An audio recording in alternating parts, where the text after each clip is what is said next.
Hi everybody, we're here in Brooklyn North. I'm here with some special guests. I have from my right to my left, Josiah, Nikki, and Anthony, and of course I think everyone knows Chief Harrison from Brooklyn North. Listen, it's a pleasure to be here today. Hopefully we're going to have a great conversation and talk about some really important things. It's been a heck of a year in New York City. I think we could all agree on that.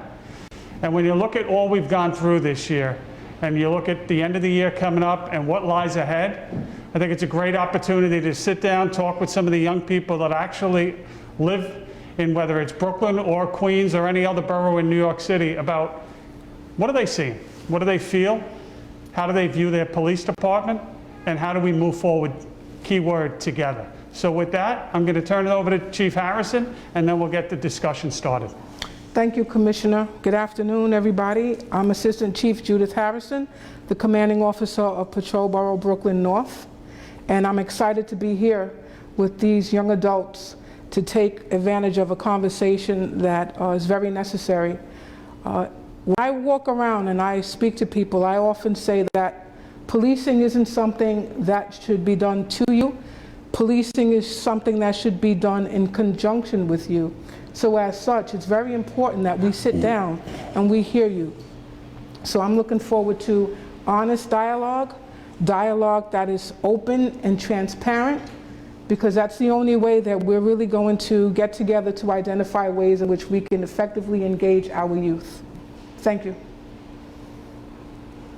So can we just start a brief introduction around, tell us who you are, and then we'll start the discussion. Okay. Good evening, everybody. Thank you, Commissioner, by the way. My name is Josiah Battle. I'm 15 years old. I am from Bed-Stuy, Brooklyn. I'm just here to discuss some ideas with the Commissioner, the Chief, as well as my friends. Hi, I'm Nikki from Hollis, Queens. I'm 15 years old. Yeah, pretty much the same objective, to discuss concerns, questions, and suggestions with officers, I guess. Yeah. Hi, I'm Anthony Panton. I'm 14. I'm from Bed-Stuy, Brooklyn also, and I'm here to express my thoughts of how we could come together and sort of strengthen the relationship.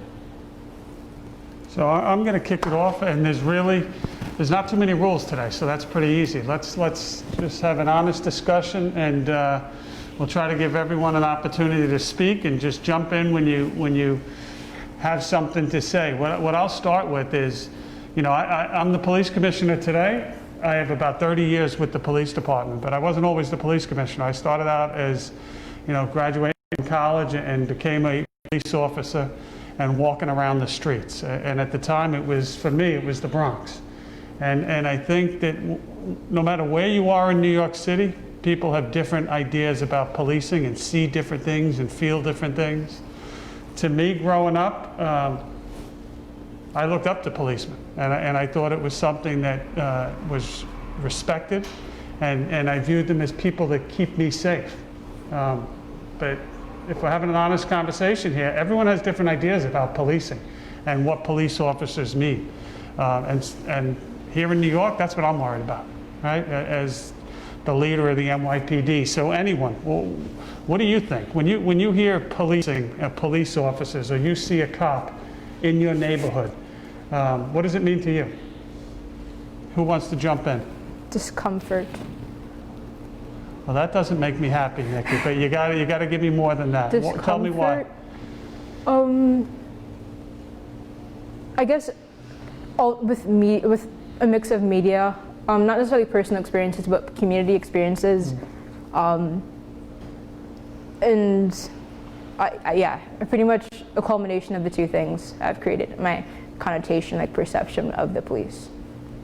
But and also not of lots of contact, like personal contact with police officers, because the only time I remember a police officer coming to my school was in elementary school. And that's like the basis of my communication with police officers, besides like on the street, like in police cars and stuff like that. So yeah. But not a lot of personal contact on the street? No. But just things that you hear or see? Yeah. I don't want to put words in your mouth. Yeah, pretty much. Yeah. How about anyone else? For me, when I see them, I have a good feeling because I know that they're here to protect us, and they're here to make sure that we're safe and not like implement harm onto us. Then at the same time, not a bad thought on them, but I know that some officers are not the best and they don't follow like guidelines or whatever. So it's not really a mix, but I feel, yeah, that's mostly it. And for me, my confines of where I live in Bed-Stuy is the 8-1 precinct. And so I see all the NCOs sometimes, and I feel a little bit safe. Not just because they know me, but, you know, I feel that they're here to serve and protect, you know. And as Anthony said, there are some officers who tend to take the badge, you know, a little too seriously when it goes off. If you have something, Nikki, your point was great. I'll tell you what I thought when you said that. I instantly thought back to being a young cop standing on like a foot post at night, and when people would come off the train, and it was high crime. It was higher crime than it was now, and just thinking how nice it was that they felt safe coming off the train when they saw me, you know. And that's something that, as a cop, I hope that many police officers feel the same way. I think the challenge is, you know, it's important to have these conversations to, you know, we give our police officers training called implicit bias training, and that is essentially, you know, you have 5 people sitting there, they're gonna come into it with their life experiences, and everyone thinks and sees things differently. Shame on us if we think everyone thinks about the police differently too, and we need these hard, honest conversations to really to get to where we want to be. And where we want to be is a place where, idealistically, police and community working together, seeing each other not as, the last thing we want to hear is discomfort or fear. Can I throw the question back at you? I'm going to pick on you because you're next to me. And we're both from Queens, so that right there. You said you don't really have much interaction with cops. Yeah. What do you think we should do differently? Like, Judi, how many police officers are under your command, roughly? Well, we've got 3,000. So she has 3,000 cops. Yeah. You have half of Brooklyn sitting in front of you. What should she do, or what could the police do to better connect to people that live in the community? There are lots of programs out there for youth, but I think maybe better advertisement. Because I remember when I was younger, like the Explorers was like, everybody wanted to be an explorer. And so I think increasing on the amount of programs that you have for youth, and not only limiting them to wanting to be, like, a future aspiration of yours being an NYPD officer or wanting to do sports, but also developing the creative side of that, just so that you have a well-rounded understanding of the youth that you're trying to reach, as well as, I don't know, I feel like it's sort of branding, like, if you come down to the basis of it, because you're trying to create not only a connotation, but trying to have trust between all parties. So pretty much just reaching all of the different interests that youth may have. Yeah. What else would it take for you to feel better about your police? I think that fear falls under contact. So the more contact I have with you, the less fearful I will be of you, because I understand how you communicate. I understand how you talk to others, how your body language, how you feel, how you talk, all of those things that create an understanding of someone else. So I think just having more contact with you, that would then come under youth activity, or reaching out to the youth more in more ways than just those youth that are interested in being an NYPD officer or are interested in sports. So yeah. Were you an explorer? No, my older cousins were though. Okay. Anyone else? Thoughts? As she said, I would agree on the idea of having more interactions with officers, because, well, good interactions, I mean. So having those interactions will have a impact on others. So it would sort of change your mind differently to be like, hey, they're actually not here to hurt us or make us feel uncomfortable or anything. They're here to make us feel good. They're here to like build relationships and not really destroy it. That's my view on it. And I agree. You know, I totally agree. I was somebody who, growing up, I had contacts with the police from a very early age. And that was due to my mother being a civilian member of the police department. So while I was not an explorer, I still had positive contacts with the police. And I came to view them as my friends as I was growing up. I came to view them as people that were there to help, people that were there that I could turn to if I needed assistance. And so I had a great interaction and a great just perception of what police did. So I think that helps when you say that you need more contact. I definitely agree with that. Anyone else? For me, I can also piggyback off of what everyone said. The advertising should be a little better because I feel that, you know, if you know, I'm gonna start with this. This past summer, we had a basketball tournament, and Commissioner, you were there this past summer at the 7-7 basketball tournament. I remember. And a lot of kids, you know, they came out, you know, there was kids in the park, and, you know, they saw us coming in, and they were like, oh, we want to play, we want to play. So, you know, we, of course, you know, we let them play. And, you know, that type of interaction was good, you know, and, you know, they was like, when can we do this again, you know? So this past summer, I believe we had about 3 basketball tournaments at the 7-7. So it was a good time to see the community coming out, as well as seeing the young people coming out and interacting with the police, not in a bad way, you know, so. I have a point on the note that you made about implicit bias that officers come in with.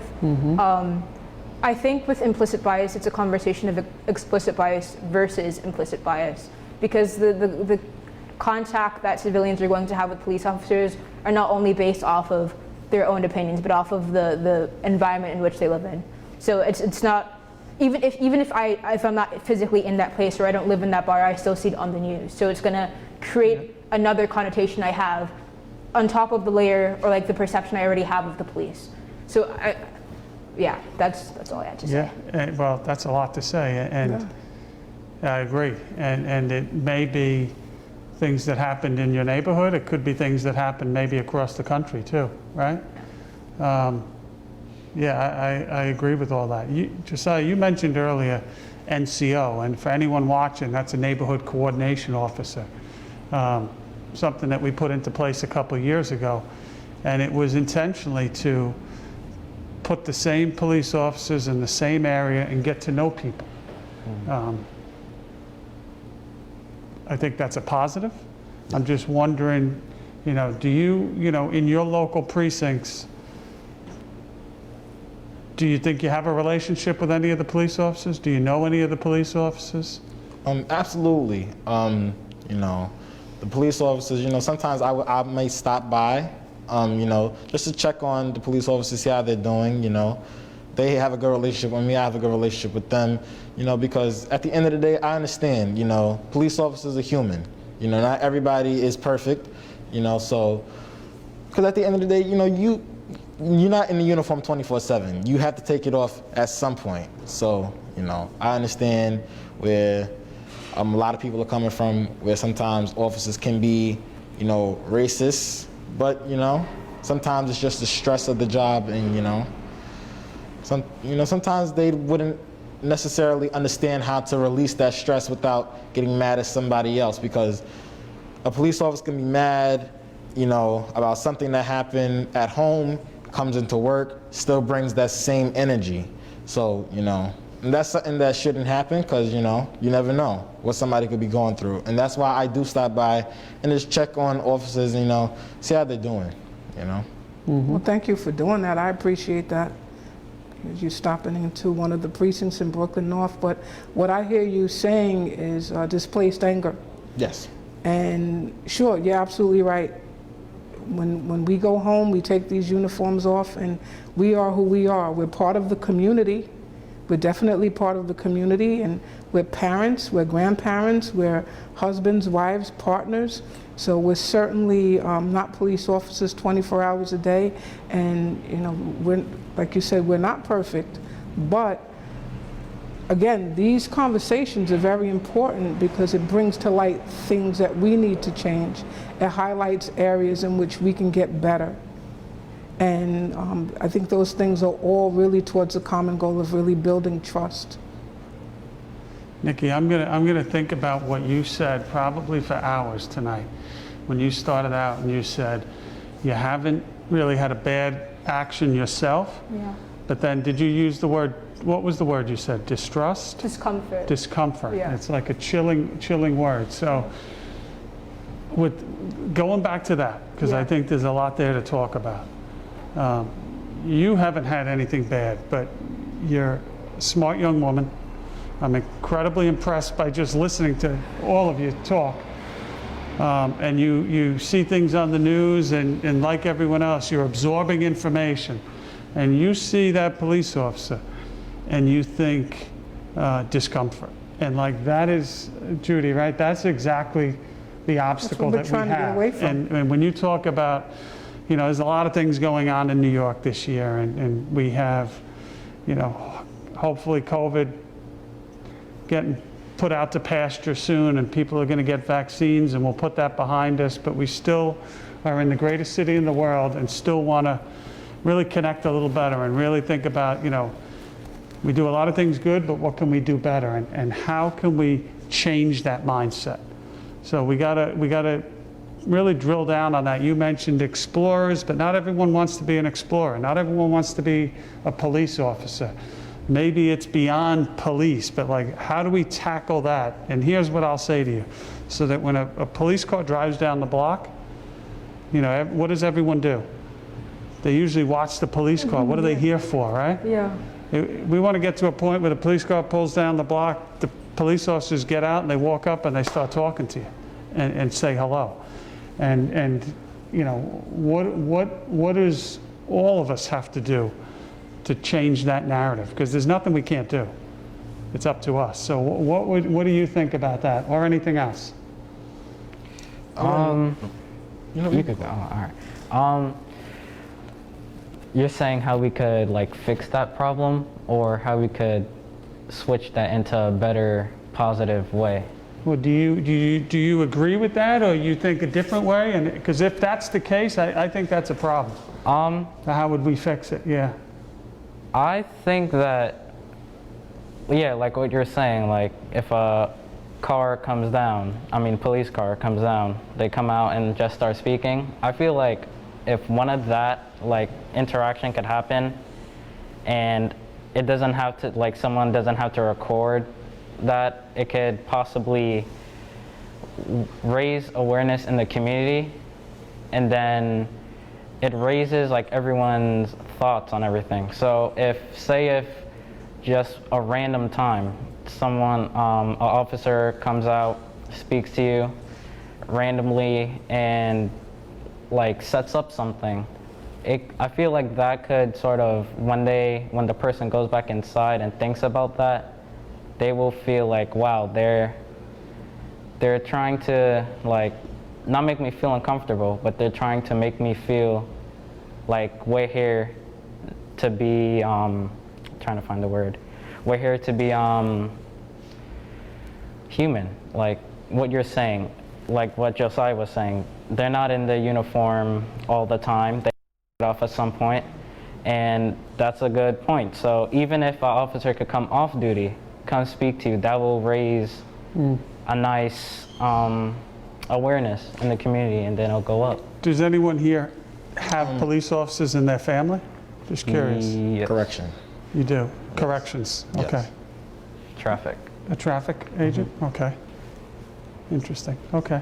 And Any other thoughts? And if I may, I would like to, I agree with you, Anthony, but then I also kind of disagree, respectfully disagree, because if a police car is driving down the street and, an officer just gets out, the person that they might go to talk to might take that as a stop and frisk. And, you know, they might feel a little scared. So, you know, of course, the cell phones are definitely going to come out because look at what's happening in 2020. Everybody's recording everything. So I wouldn't necessarily think that's a good idea, but to piggyback off what you said, Anthony, an off-duty officer, you know, that's good. You know, they can come, you know, regular clothes, you know, just have a conversation, you know. And even you know, a lot of precincts are now starting to have build the block meetings. So, you know, like you were saying earlier, the NCO, neighborhood coordination officers, they host build the block meetings, and, you know, they talk to members of their community that they serve and protect. And also, you know, you also have community council meetings where, since everything's virtual now, everything's Zoom, you don't have to leave your home. You can simply just log on and, you know, express your ideas with the commanding officer and some other officers that may be on the Zoom. So We also have street meets, and the last street meet we had was in the confines of the 7-9 precinct at 15 Albany Avenue, and it was a location where we had 7 people shot. And those 7 people were all between the ages of 14 and 20. And sadly, the 20-year-old passed away. But we had what we called a street meet, and it was our youth coordination officers, our neighborhood coordination officers. I was there.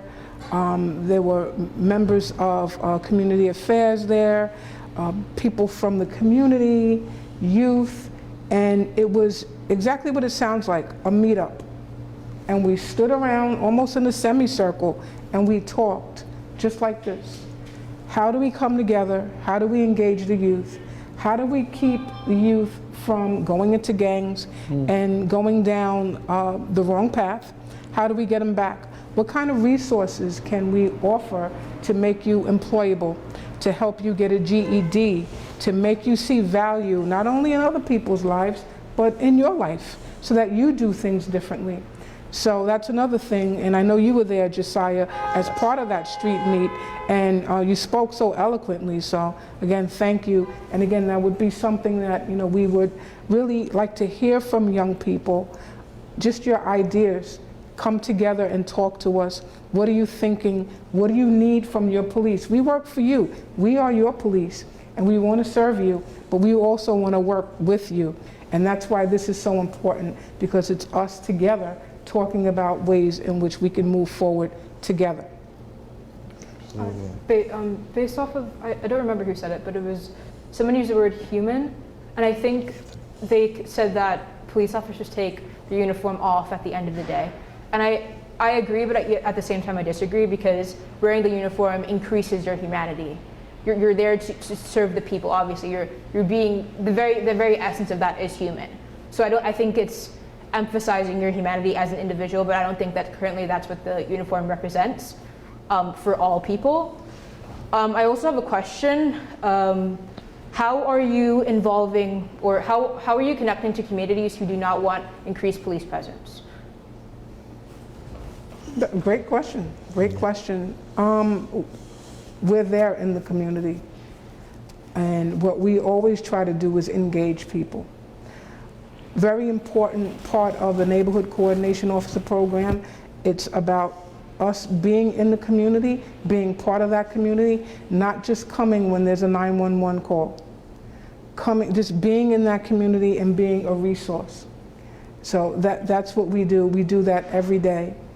The interactions aren't always great, but that's why we have conversations, and these conversations sometimes are difficult conversations and difficult interactions because people feel how they feel. But I think the more we speak, the more we communicate, the more we'll better understand each other. I'll jump in there too. I just want to flag a couple things. You mentioned stop and frisk. yes. You know, thoughts on that? If I'm sure people have maybe opinions. The 7 people shot came up, and you immediately said you heard about that. How'd you hear about that? Another conversation with the NYPD, and my cousins live near there. And they heard about it. I heard about it too. It was at I think a birthday Yes, Sweet party? 16. It was a Sweet Yeah. 16 Yeah. party. Yeah. Yeah. But like, so stop and frisk, the issue of gun violence in New York City, you know, anything you have to say about that. And I would disagree, Nikki, with when you say, like, this is me hearing it, so I may have heard it wrong, but like policing communities that, how'd you phrase it? Police in communities who do not want increased police presence. Yeah. See, I would disagree with that one. I think that what I see and hear across the city is people want police in their communities. I'm not saying I'm right, but this is what I think. They want to be safe, but they don't want to be mistreated. And maybe that's where the rub is in that. I don't generally get complaints. I don't generally, even from our sharpest critics, saying we don't want police in our communities. They want but they the don't right want police in the Right. communities if they're going to be mistreated. And that, I think we would all agree with, right? And that's you know, a part of this discussion. And you know, we're certainly not perfect by any stretch of the imagination. But any thoughts on, you know, whether it's the gun violence or stop and frisk or anything else? You know, we could talk, we have a limited amount of time today. We could talk probably for hours, and we're just peeling it back here. But, you know, you talked about branding before and marketing. You talked about virtual meetings. Like, these are all the things we got to overcome, because we have a lot of meetings now, but we have a program this year that started, YCOs, Youth Coordination Officers. They're in every precinct in New York City. Every precinct in New York City has specially designated police officers that love to work with the youth, period. Do you know about them? Yes. Have you Yes. heard about them? Yes. You have? Any good, bad? What do you think? I like it. I asked the officer what specifically is his duties, or what does he do as a youth officer, and what he told me is, say if like a youth got in a crime or something, the next day or whenever it's ruled out, he will go to the home, which I like, and try to like know how they're doing in school, how they're doing outside of school. And it's like family sort of, because he's taking the time out of his day, or the youth officers are taking the time out of his day to go to a household to check up on that child. And I feel like that's needed, because it'll be changing. It'll be a experience for us. Absolutely.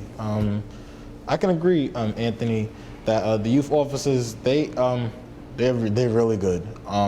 You know, they check up on youth, you know, and basically that's really what their job is, to do home visits, check up on youth, you know, who may commit acts of violence, and some who, you know, may just be a regular kid in the community, you know. So I feel that, you know, that program, the YCO program, was a great program to put in place. It's also about resources also, being able to connect not only the youth, but that youth's family to resources that they may need to be productive. Absolutely. Do you know anything about the program? I know of its existence, but not so much Okay. of what they actually do. But I do know of an organization in Queensbridge, 196 Old Queensbridge, or something along those lines, that does similar things, I guess. Do you think those things are helpful? You see value in that? I do see value in it, with the ability to communicate with somebody around your own age. Yeah, and I'm just like taking it all in. I don't have. Yeah. Yeah. But I actually did have one thing to say, as far as communicating with police officers, and I think that if implementing like CRC or critical race theory was a part of that education for police officers, I think that would be really beneficial, because you can't understand someone's present if you can't understand their past and how they've come to live in this body or to live in a certain environment. So I guess that's the only thing I have to say. Yeah. Josiah, you mentioned build-a-block meetings before. Has anyone ever gone to those? Yes, I've been to one. What'd you think? At How'd first, you wind up going? my dad. Your My dad. dad. Dad My made you, huh? Yes. At first I was like, it's just people coming to talk about a block or something. But then when I went and I heard how the officers are listening to these people and they're giving them the floor to speak about their opinions on how they could fix a problem on the block, and they're giving us resources and thoughts of how we could try to fix a problem. For me, it was a nice experience because I'm seeing how the officers are really giving us a lot of resources and their personal, well, not personal experiences, but experiences that they've had that we could use to deal with a problem on a block or a neighborhood. So it was nice. Absolutely. Anyone else? Any other thoughts? I've been to a few Build the Block meetings. The reason I was able to participate in one of the Build the Block meetings is because I happen to be an explorer. As you mentioned earlier, explorers. So, I noticed it was going on, and I asked, one of the officers, you mind if I just, see how, how it works, So they showed me how it works. They invited me to sit in. So I sat in, I listened, and people aired their concerns, so. One of the weird things this year is everything is different. And who's doing school virtually? 3 for 3. One of the things when you talk about young adults and going to, whether it's high school, middle school, and youth officers, and that's all upside down this year. Yeah. What's your thoughts? If you were me, what would you do differently? How would you connect to youth? Because I look at it as we want to connect to everyone, but nothing's more important than you. And we try on many levels, right, Judi? We try on many levels, but if we get it right with you, it's tremendous for years. If we get it wrong with you, same. And I don't even want to go down that road. So how do we change any trajectory? If we do nothing, this is going to happen. Well, let's not settle for that. How do we do more? What should we be doing? Continuing, oh, sorry. No, you can go ahead. Continuing these conversations. This is a bit of a drastic idea, to a certain extent, but with the ideas that you're given by youth, I think creating a proposal would be a really good idea. Because if you just have if you're just sitting on the information, it's not going to do much. But if you give youth the opportunity to have conversations like this, to be heard, and then actually doing something with the information, I think that would be a really good idea. I was reading, I think it was not new laws, but new tactics that the NYPD were trying to implement, and how they're expanding on past tactics and also criticizing some tactics that they had in the past. So I think that if you were to make a proposal like that, based off of youth ideas, I think that'd be really interesting. And then seeing how you could coincide that with anything else that you're currently doing or putting into place, I guess. So yeah. I like that idea when you said building off of past experiences. So I feel like, say if one officer gets in a negative interaction, that person goes to the precinct and reports it. And I would say to fix that, possibly add a training for either that precinct or the whole department. Put a training based off of that experience to see how other officers will react. I feel like that will help out because it's using a negative interaction and it's the same one but with other officers, and it could possibly fix that negative experience. So if you could possibly, if a negative experience happens here, you could fix that, put that in a training, and then make officers go through it based on that one negative, and then it'll turn into a positive. So I hear you saying make those negative experiences, turn them into teachable moments? Yes. For everyone? Yes. Okay. I would also say, since most of us are in online school, if you could do this, possibly have an officer come in Zoom, talk to us like for 30 minutes. It doesn't have to be that long. Just an officer to speak with us, hear our thoughts and stuff, that could possibly make a change. It's a great idea. Yeah. Yeah. You're saying through the school. Yes. Yes. It's a great I idea. like it. And Somebody that works for me should have thought of that already. Okay? And I do have to agree with you, Anthony. If we could get some officers on a Zoom, because my principal, Rashad Mead, principal of Eagle Academy, Yeah. he hosts a town hall every morning for about 15 minutes. And on Fridays, we have town halls throughout the morning.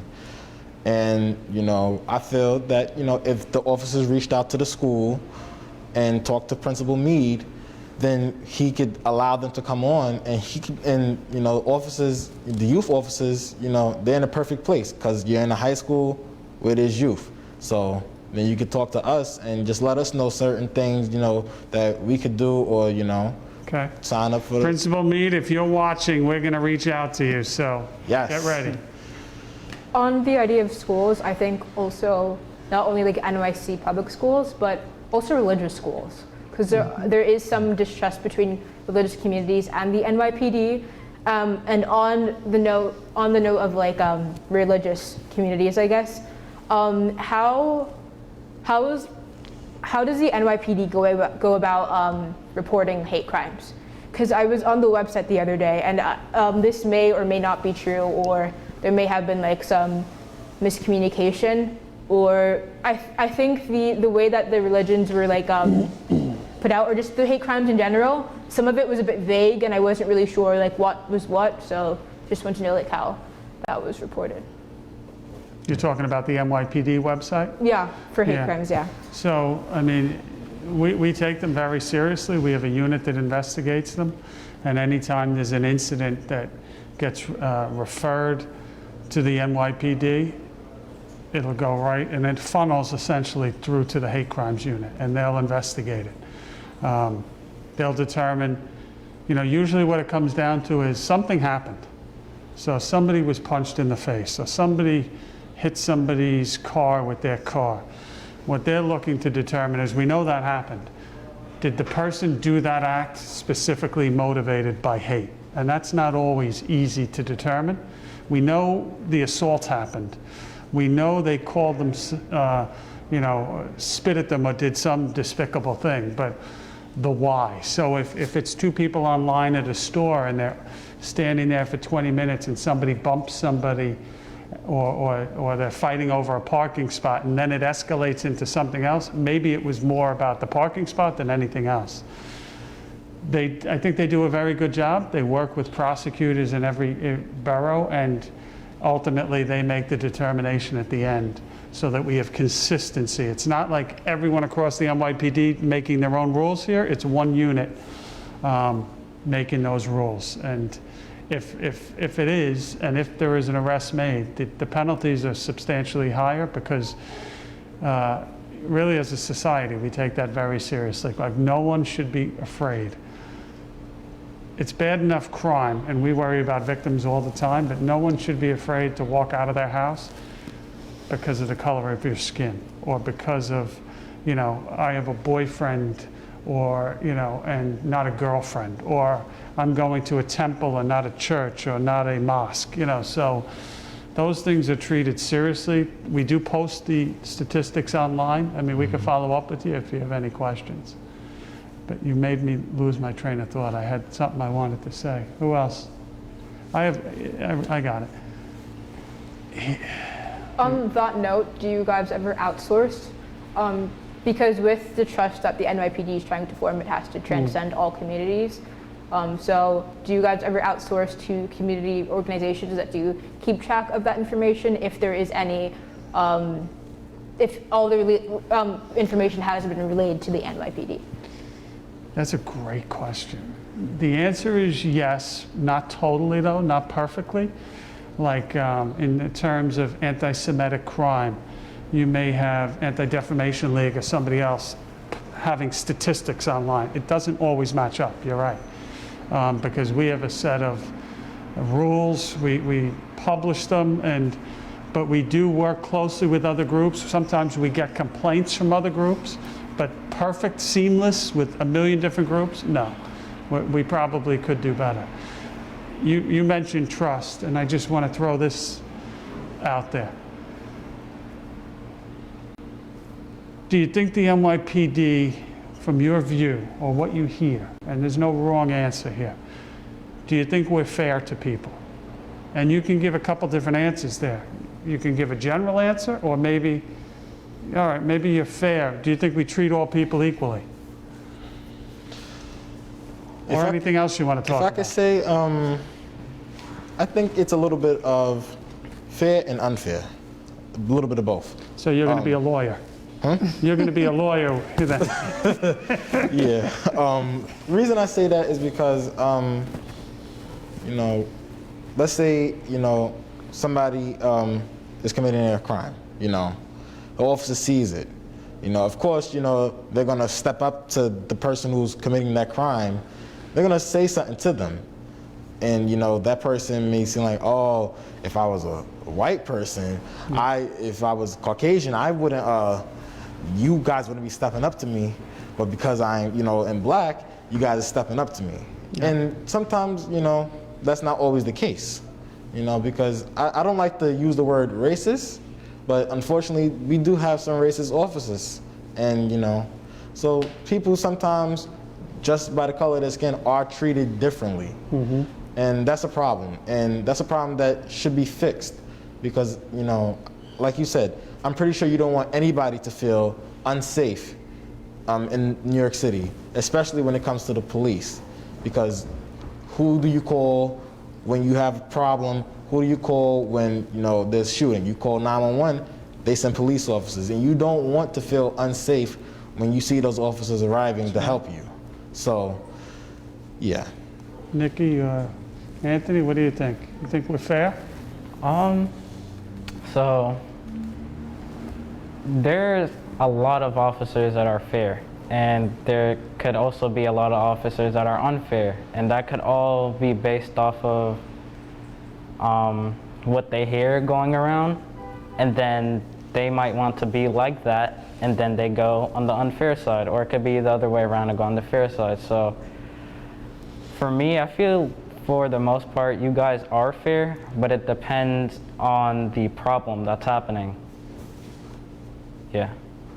Makes sense. When you say depends on the problem, what do you mean by that? So like, what I mean is, like a crime, if a crime is being committed, it depends on what type of crime. If it's just a little crime or a big crime. So when I say like that, I mean sometimes officers will have a different thought and not really go through the whole process of trying to get their version of what happened. They sometimes just go straight to the point and try to figure out something. So that's what I feel is the unfair part. But then at the same time, there's officers that hears you out, and then they want to resolve the situation. So that's the fair side. That's what I mean. Would you say it's like of a judgment call the officer has to make? Like, you know? Yeah. If you're in a tight situation, you know, you have to make a judgment call, like that? Yeah. Okay. What do you define as equality? Equality? Yeah, like if in this context. You're turning the tables around on me? That's what you're doing? Yeah, like what, in this context, what do you define as equality or being treated equally? I was wondering if any of you thought that when a police officer walks out, I didn't say whether it was a black officer, a white officer, a male officer, a female officer, that may change your opinions a little bit too, right? Yeah. No, I just mean like just like in this context, like what? Because I feel like if I don't like fully understand like what you mean by what I refer to is I think people should be treated the same. Okay. You know, if I cross the street against the light and Judi crosses the street against the light, we shouldn't have any different chance of one of us getting a ticket and not, right? Okay. When one officer sees both of us, that's kind of what I'm getting at. And across that realm. That's kind of what I was talking about. So you're treated the same, you get the same justice. Justice, I think, should be blind. I don't think it's always blind, Right. right? Sometimes the more money you have, the better chance you have of succeeding, and the better chance you have, if you do something wrong, of getting a lesser sentence. A lot Money of people controls talk about people. that, and I think that's true. But that's kind of what I was talking about. Does that, now what do you have to say? Okay, great. Based off of your definition, no, I don't think that. You think we're fair? I can't judge it as a collective because each police officer is different. Yeah. Because if I'm doing it based off of the collective, I'm only going to use the faces of the NYPD because you represent the organization. But if I'm doing it individually, and if I'm doing it if I'm doing it individually and like giving a fair assessment, I cannot say that the NYPD is not NYPD as a whole, that the officers policing are always treating the civilians equally or being fair, because it's all based on perspective. You're going to police different in comparison to him. Let me try the question differently, Okay. because I'm going to push back on you. Okay. We have one police academy. Yes. We have one group that trains those recruits. They train every recruit.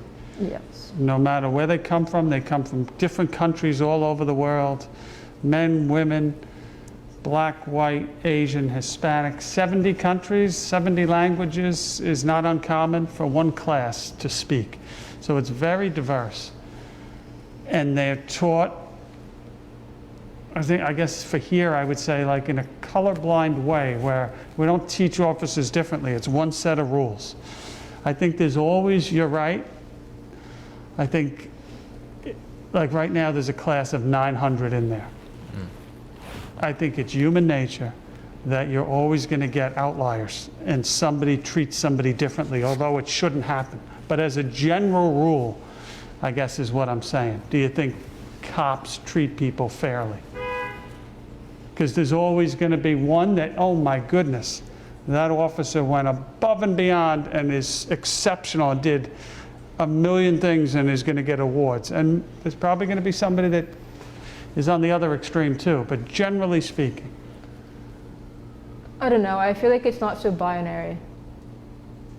Yeah, I'm being like really vague. You're I'm hard. sorry. Okay, Yeah, that's fair. I feel like it's not so binary because even though you're all given the same material to, like you're all being educated the same in the academy, it's all up to interpretation. That's right. I may understand something differently than you understand something.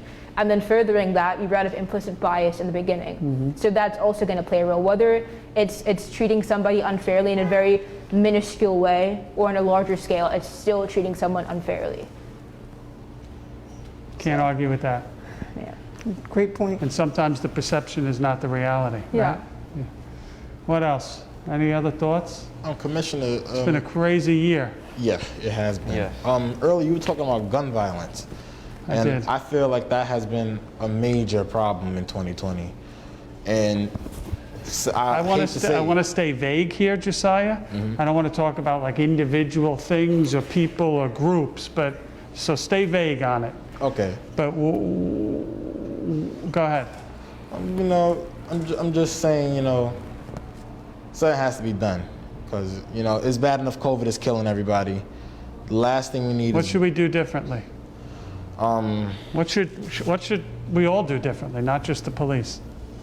I know, like earlier in the year with everything going on, defund the police, we had to unfortunately take the undercovers off the street. I feel like that should be something that should be brought back because, I kid you not, as soon as that went into play, gun violence started to go up. A lot of shootings, a lot of homicides, and like I said before, it's unfortunate that COVID is killing everybody. The last thing we need is somebody who doesn't necessarily need a gun to have one in their possession. Because unfortunately, people feel, big and bad, oh, I have a weapon, so, like, you can't say nothing to me because unfortunately, you never know who carries now. Okay. Piggybacking on what you just said about bringing, I'm going to address one point first and then the second point. Addressing, you said they should bring undercover cops back. Yes. Okay.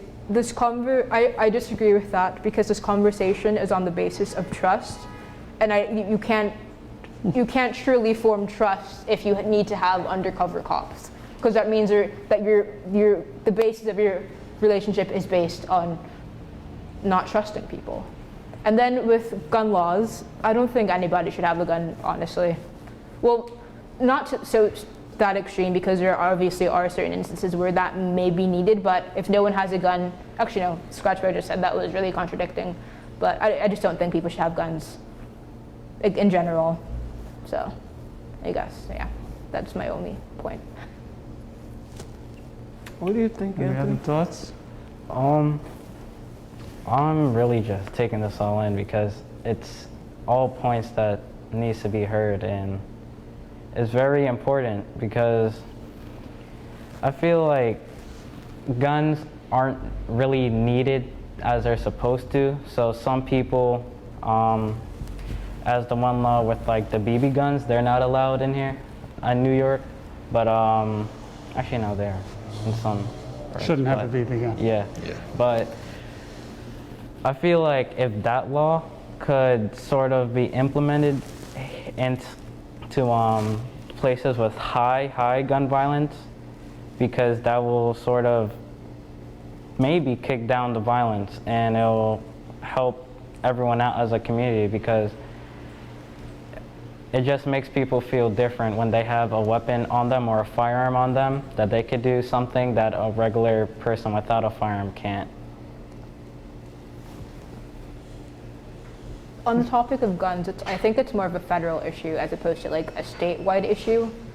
I don't know. People just shouldn't have guns because, okay, if humanity, like I see you as a human, I see you as a human. I wouldn't want to take your life or intentionally harm you intentionally harm you in a really, really, really bad way. Sorry, that was like not a very good word choice, but yeah. So, and police officers, you're there to see the humanity in others in order to police them. I'm going to use like England, for example. I know the population, there's like, the like proportions of the populations are like really, really different, but the police officers don't have guns, if I'm not mistaken. You are correct. And the amount of gun violence in that country is way lower as opposed to the US, even if you're keeping the populations in mind. The amount of gun violence is way lower. So I think that obviously people will find some way to like get the gun because it's like there's international shipping and everything, but I just don't think that it should be legal to own a gun. I don't see the need in that. And if you hunt animals, use like a bow and arrow. I don't know. Like. We anything you want to bring up? We're in December, and May and June feels a long time ago. But I think we all remember what was going on in May or June in New York City, and a lot of anger about the police. Not just here, I think really in cities across this country. When I start mentioning that, and you had protests, and you had videos on TV every night, and you had marches with Black Lives Matter, and you had cops in riot gear, right, all over, and really tough couple months, but narrowed down, compressed into a couple really bad weeks. What do you think about? What comes to mind? Good and bad. What comes to mind, I'll start with the good first. You know, I've seen a lot of videos of what happened in May and June. And, you know, some officers, they kept their composure. And that's what, you know, I commend them for, because the people are not necessarily mad at you. They're necessarily mad about what happened. So, you know, and they understood that. So they kept their composure and everything. And I commend them for that. Now, for some officers who got assaulted, now I understand, you know, there's anger, you know, everywhere. And there was a video recently. Officer got spat in the face by somebody. You know, that officer, he kept his composure the entire time up until that happened. It was actually a sergeant, actually. And so I understand where these people are coming from, but the thing is, you can't. It's a difference between protesting and it's a difference between just violent. You know, protesting, you know, you go out, you voice your opinions. Violence is, you know, just, oh, well, just because you're a cop, you know, I'm gonna do this and I'm gonna do that. You know, that's not protesting. That's straight up BS right there. Anyone else? We got I think we're about 3 or 4 minutes left. So just, you know, I'll wrap up at the end of the 4 minutes, but anything else that you want to talk about? You know, there's 3 of us sitting here, and Judi and I. And how do we get this from 3 to 300, 3 to 3,000? Is it the town hall? You say advertisement? Not on Facebook. Sorry. Lots of youth mostly use Instagram. Do I have to hire you to do that? Instagram, Snapchat, Instagram and TikTok. Snapchat, TikTok. Yeah. So advertising, the logos catching the eye, I guess. So that's like bright colors, but the logos are pretty good. So I think that's, yeah. Cool videos, I guess. Does anyone follow NYPD Twitter? Yes. You do, Does Josiah? anyone follow Brooklyn North? Yes. Yes. Okay. We have Facebook, we have Twitter, we have Instagram, we have a YouTube channel. We don't have Snapchat or TikTok, so You should get TikTok though. I feel like TikTok, I'll look into it. A Yeah. lot of I'll people. look into it. You'll help me? Yeah. Okay. Okay. Actually, well, there's one thing I'd like to touch on before we end. I knew. The native people and coronavirus, and being labeled as other when collecting information concerning the coronavirus. I was a part of a conference like a week or so ago, and that was a really large discussion that we had, and I thought that was really interesting, and how we don't know about the land that we sit on, and that would then also connect to the NYPD reaching out, creating trust, reaching out to reservations. I know this would be like more so New York State as opposed to like NYC, but I think creating trust amongst all communities, even though if they are, especially if they are part of the most marginalized groups within our society. Yeah, so if that's. I have one last question for the 3 of you. There's a camera right there. We have 55,000 members of the NYPD. About 35,000 are police officers in different ranks. You have one thing to say to them. What would you say to them? That's a hard question, You can look right? in the camera and say, Huh? Yeah. What do you want to say to them? don't lose hope. As you know, there's things that are going around. Don't lose hope. You know who you are, and that's all that really matters. Is that you know who you are. You want other people to get to know you, but unfortunately that takes time. So just keep doing what you're doing. You know, you're doing a good job. Don't lose hope. Nikki, anything? I'll go Pass? last. I'm like You're thinking. last. Yeah. You're on the spot. See? All right. I thank you guys for coping with everything and trying your hardest to work everything out. I hope that you guys could eventually come together and find a plan to fix all these issues, and I hope that there could be a solution to all the problems that we're Which issues are you referring to? gun violence, strength, well, that's not really an issue, but getting to know communities better, basically interacting with more civilians and neighborhoods and places. So stay safe, and I thank you. You got the last word. Well, really, I do, but you got the last word. Power is in the collective, and remember that in order to properly police, you have to see the humanity in both yourself and others, especially others, I guess. Yeah, that's it. So I really have, Judi, you want to? I just wanted to thank each and every one of Yeah. you. You all were part of a very spirited conversation. I thank you for being open. I thank you for being willing to talk to us. I think you are a dynamic group of young adults, and I can't wait to see where your future takes you. You're engaged, and I'm happy to be part of this conversation with you. So thank you for being here. Thank you for being honest and for sharing your ideas and your thoughts. Well said. I'll wrap it up, and really I feel like I should just let stand Anthony, Nikki, and Josiah's comments, because I think that they really nailed it in terms of their comments and seeing the humanity of each other.